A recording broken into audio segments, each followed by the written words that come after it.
Hi everyone, welcome to the Daily Dollar. On this episode, we're going to go over the struggles of streaming companies and their slow and gradual slide into becoming the cable companies they once revolted against. Even though all of them except for Netflix pretty much are the old cable companies. So in reality, I guess not much has really changed. And even the ads are coming back. So yeah, maybe nothing has changed. Whether you like these changes or not, they seem to be happening no matter what we want.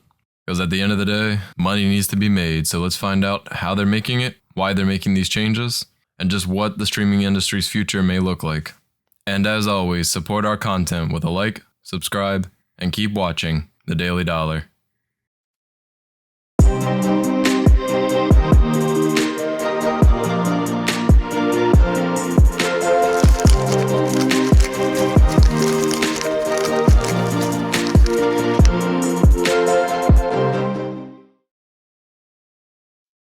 We'll start with a bit of streaming history. Up until now, it was all about subscriber growth, about getting out there, replacing traditional cable content, and getting your platform streamed in everyone's home.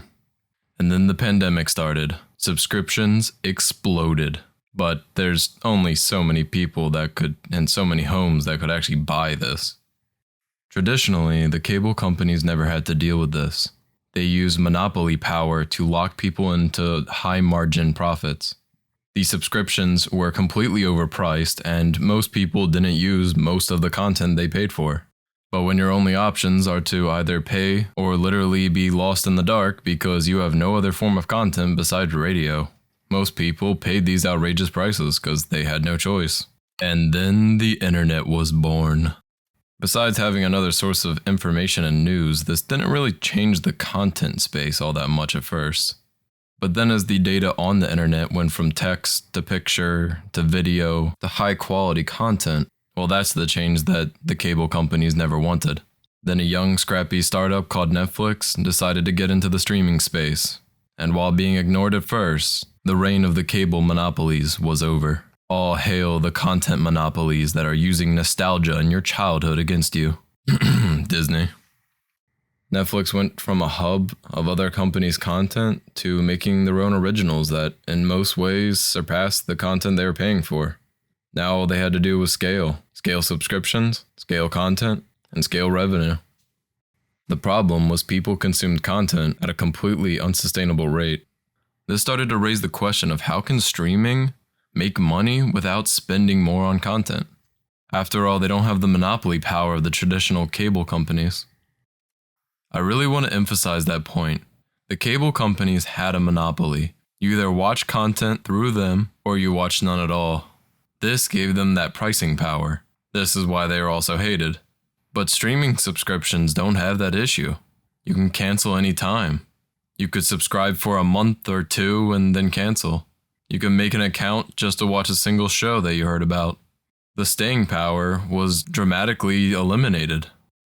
Netflix realized this really early on that the only way to keep people subscribed is to keep an endless churn of content flowing into them, an endless stream, all to keep the tiny monkey brain happy.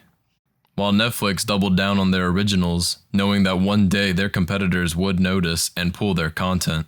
Traditional media went on a shopping spree, mergers, acquisitions, and all kind of Frankenstein companies coming out of the result. If HBO keeps getting passed around, it'll lose what little reputation it has left. Disney took a different approach upon entering the game. First, they bought everybody they could. Instead of putting all their content on the one platform, they broke it up into 3 different platforms. That way they can get basically triple the money without making triple the content. Disney's approach to this allowed them to get the ball rolling quick, and the pandemic helped too. While most streaming services had a trouble enticing people to get that first subscriber, Disney made itself a necessity, especially if you have kids. While old content from everyone's past definitely got Disney going, it's now in the race to make as much content as possible to keep people to stay. And that's when the advertisements come in. I suppose technically ads are coming back. This may signal the end of a golden age of streaming, at least for the streamers. To be honest, anyone in the industry knew ads were going to come back eventually. The pure subscription model never had the longevity nor the profit margins that shareholders wanted. As a shareholder, Streaming ads will finally make these companies the profitable juggernauts they were always hoped to be. Paid advertisements have a twofold increase for these companies. One, it allows essentially a free tier, boosting watch times for all of their content and lowering the barrier to entry. It also allows a second stream of income, one that can be improved upon with better data and better information on your viewers. Because Netflix currently dominates user watch time, this could make Netflix an advertisement juggernaut. It'd be a very good alternative to cable, which for years now hasn't been able to reach younger consumers. Netflix advertisements may become as essential as Google Ads. Unlike YouTube, content moderation is really simple for Netflix. It made all of the content, it knows what's in all of it, and it can set the rules and rates for being in front of that content. Disney, HBO, and a few of the other traditional players will have a lot more trouble making this switch. While no strangers to advertisements, traditional media is still pretty inexperienced when it comes to targeted ads. In the new digital age of advertisements, targeted ads matter more. Not to mention Netflix is still superior when it comes to user interface and interoperability. I'm hoping that means ads in Netflix aren't as bad and hard to load as Hulu's. Ad Hulu was awful. Not to mention they only had like 3 ads on repeat every time you watch something. Ads will definitely increase the domestic revenue for most of these companies, but where the bigger money could be is in international markets, specifically ones that don't have the disposable income to pay for those subscriptions. As long as they make appealing content, this should help streaming companies get into developing countries like Indonesia, Philippines, Malaysia, and especially India. So it's clear ads definitely have their benefits. It allows more tiers, it allows more options, and it allows more people with various amounts of incomes to participate. The big question is, how fragmented will this become? Let's try to make a hypothetical of how many tiers would exist and what would be included in each one. I'll primarily be referencing Netflix, mainly because the other streaming services haven't reached maturity yet, so they won't be making the switch right now. So we might as well start at the bottom and imagine a Netflix free tier, or all ads all day. With being free, this will probably come with some limitations. It will likely have ads in the beginning, middle, and end, and the amount of ads in the middle being determined by how long the content is. With it being a free tier, there is likely going to be some kind of limitation, most likely in what type of content you get. I could see the free tier having content that may be a few months old or possibly even a year or two. That way the people who are still paying for subscription have a genuine reason to be paying for that besides no ads. So for the people who don't care when they watch the content, the free option will work well. But if you want to have those conversations every time a show drops with your friends, it'll encourage people to pay for that subscription.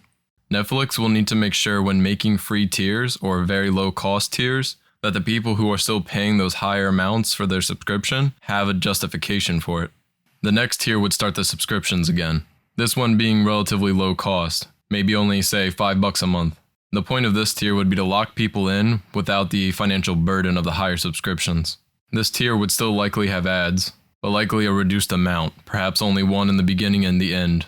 This tier would likely allow you to have all the new content without any time penalties. Now at the third tier, we're pretty much back to what is the standard Netflix subscription right now. Affordable in most developed countries, but still a bit pricey. This tier wouldn't have any limitations on normal content, and would likely be the first tier without any ads. And now tier 4, the premium tier. This tier is likely going to be the hardest to justify. This would likely be the only tier that would allow 4K streaming, and the biggest seller for this plan would be live events, primarily being live sports and live news. Netflix is going to need something to go up against ESPN in the future for live events. People don't want to see their sports after they're done. All of these plans except for the free ad one would likely have 2 components, a single or solo subscription and a family bundle subscription, with the solos being cheaper but restricting how many profiles you can have and how many devices you can stream to. And this one's a bit of a long shot, but Netflix could get into bundles. Like I said earlier, it could bundle a Netflix Live for live streaming, and it could have a Netflix Kids that is specifically only for kids content. I see that one as a bit unlikely, but I guess it'll be determined by how successful Disney is. And Netflix, if you get into streaming video games, you're going to fail even harder than Stadia. Is that too soon? While I can't tell you exactly what Netflix is planning to do, it is clear that they need to make more money off the users that they already have. On top of that, they need to reinvigorate interest and subscriptions in the service. Free tiers and advertisements would boost their revenue, boost their profit, and increase the amount of people that are actually watching their content. And if Netflix wanted to get real sneaky, it would need to get into targeted ads. They might go about this by requiring you to fill out information when making a profile, such as gender, age, and possibly using where you live. This would greatly increase the amount they could charge for each advertisement. While this might mark the end of the golden age of streaming, I don't think it's necessarily a bad thing. While ads are annoying, a lot of people will benefit from those free tiers.